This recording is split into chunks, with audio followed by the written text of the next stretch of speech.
Hello friends, ओम श्री गणेशाय नमः। जय श्री कृष्णा। आप सभी का स्वागत है आपके अपने यूट्यूब चैनल पर। फ्रेंड्स, आज हम आपको इस वीडियो में बताने जा रहे हैं कार्तिक मास महात्म्य की 29वें अध्याय की कथा के बारे में, जिसको सुनने मात्र से ही मिलता है उत्तम फल और होंगी आपकी सभी मनोकामनाएं शीघ्र ही पूर्ण। फ्रेंड्स, वीडियो शुरू करने से पहले आपसे रिक्वेस्ट है, अगर आप हमारे चैनल पर नए हैं और आपने अभी तक चैनल को सब्सक्राइब नहीं किया है तो प्लीज़ सब्सक्राइब कीजिएगा चैनल को, साथ ही प्रेस कीजिएगा बेल आइकन को, जिससे नए वीडियो से रिलेटेड नोटिफिकेशन आपको तुरंत प्राप्त हो सके। और वीडियो पसंद आने पर वीडियो को लाइक और शेयर जरूर कीजिएगा ताकि सभी भक्तों को इस वीडियो का लाभ प्राप्त हो सके। और कमेंट बॉक्स में जय श्री कृष्ण जरूर लिखिएगा। कार्तिक मास महात्म्य सभी प्रकार के विघ्नों का नाश करने वाले तथा सारी सृष्टि का पालन करने वाले श्री गणेश जी तथा ज्ञान के दाता देवी श्री सरस्वती जी तथा सब पुराणों के कर्ता श्री व्यास जी तथा श्री गुरुदेव जी के चरण कमलों में नमस्कार करके भगवान की श्रद्धा और भक्ति रस में डूबे हुए कार्तिक मास महात्म्य की कथा कहती हूँ। कार्तिक मास महात्म्य 29वां अध्याय प्रारंभ। प्रभु कृपा से लिख रहा सुंदर शब्द सजाए।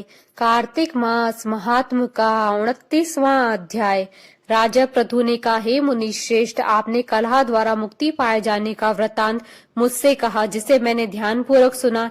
हे नारद जी, यह काम उन दो नदियों के प्रभाव से हुआ, कृपा यह मुझे बताने की कृपा कीजिए। नारद जी बोले, हे राजन, कृष्णा नदी साक्षात भगवान श्री कृष्ण महाराज का शरीर और वेणी नामक नदी भगवान शंकर का शरीर है। इन दोनों नदियों के संगम का महात्म श्री ब्रह्मा जी भी वर्णन करने में समर्थ नहीं है। फिर भी चूंकि आपने पूछा है, इसलिए आपको उनकी उत्पत्ति का वृतांत सुनाता हूँ, ध्यान पूर्वक सुनो। चाक्षसु मनवंतर के आरंभ में ब्रह्मा जी ने सह पर्वत के शिखर पर यज्ञ करने का निश्चय किया। वह भगवान विष्णु, भगवान शंकर तथा समस्त देवताओं सहित यज्ञ की सामग्री लेकर उस पर्वत के शिखर पर गए। महर्षि भृगु आदि ऋषियों ने ब्रह्म मुहूर्त में उन्हें दीक्षा देने का विचार किया।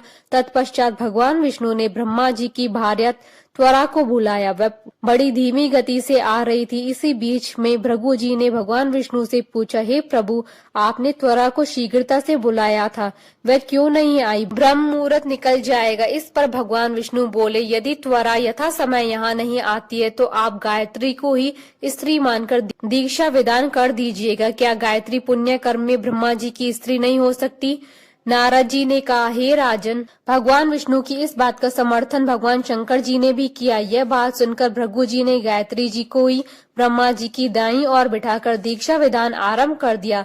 जिस समय ऋषि मंडल गायत्री को दीक्षा देने लगा, उसी समय त्वरा भी यज्ञ मंडल में आ पहुंची। ब्रह्मा जी के दाईं और गायत्री को बैठा देखकर ईर्ष्या से कुपित होकर त्वरा बोली, जहाँ अपूज्यों की पूजा और पूज्यों की अप्रतिष्ठा होती है, वहाँ पर दुर्भिक्ष, मृत्यु और भय तीनों अवश्य हुआ करते हैं। यह गायत्री ब्रह्मा जी की दाईं और मेरे स्थान पर विराजमान हुई है, इसलिए यह अदृश्य बहने वाली नदी होगी। आप सभी देवताओं ने बिना विचारे इसे मेरे स्थान पर बैठाया, इसलिए आप सभी जड़ रूप नदियां होंगे।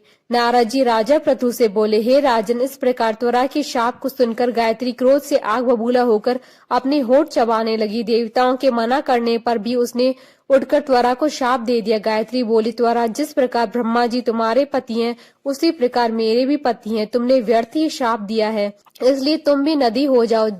तब देवताओं में खलबली मच गई। सभी देवता त्वरा को साष्टांग प्रणाम करके बोले, हे देवी, तुमने ब्रह्मा आदि समस्त देवताओं को जो शाप दिया है वह उचित नहीं है, क्योंकि यदि हम सब जड़ रूप में नदियां हो जाएंगे तो फिर निश्चय ही तीनों लोग नहीं बच पाएंगे। क्योंकि यह शाप तुमने बिना विचार के दिया है, इसलिए यह शाप तुम वापस ले लो। त्वरा बोली, हे देवगण, आपके द्वारा यज्ञ के आरंभ में गणेश पूजन न किए जाने के कारण यह विघ्न उत्पन्न हुआ है। मेरा यह शाप कदापि खाली नहीं जा सकता, इसलिए आप सभी अपने अंगों से जड़ीभूत होकर अवश्यमेव नदियां बनोगे। हम दोनों सौतने भी अपने वंशों में पश्चिम में बहने वाली नदियां बनेगी। नारद जी राजा प्रथु से बोले, हे राजन, त्वरा की यह वचन सुनकर भगवान विष्णु, शंकर आदि सभी देवता अपने अपने अंशों से नदियां बन गए। भगवान विष्णु के अंश से कृष्णा, भगवान शंकर के अंश से वेणी तथा ब्रह्मा जी के अंश से ककुदमवती नामक नदियां उत्पन्न हुई। समस्त देवताओं ने अपने अंशों को जड़ मानकर वहीं सह हिमालय पर्वत पर फेंक दिया। फिर उन लोगों के अंश पृथक पृथक नदियों के रूप में बहने लगे। देवताओं के अंशों से सहस्त्रों की संख्या में पश्चिम की ओर बहने वाली नदियां उत्पन्न हो गई। गायत्री और त्वरा दोनों ही पश्चिम की ओर बहने वाली नदियां होकर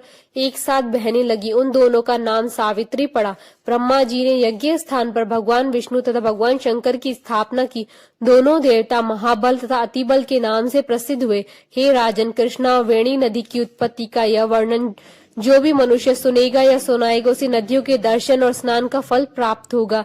इति श्री कार्तिक महात्म्य 29वां अध्याय संपूर्ण। बोलिए भगवान विष्णु जी की जय, सनातन धर्म की जय। हमारे साथ इस वीडियो में अंत तक बने रहने के लिए आपका धन्यवाद। ओम श्री गणेशाय नमः। जय श्री कृष्णा।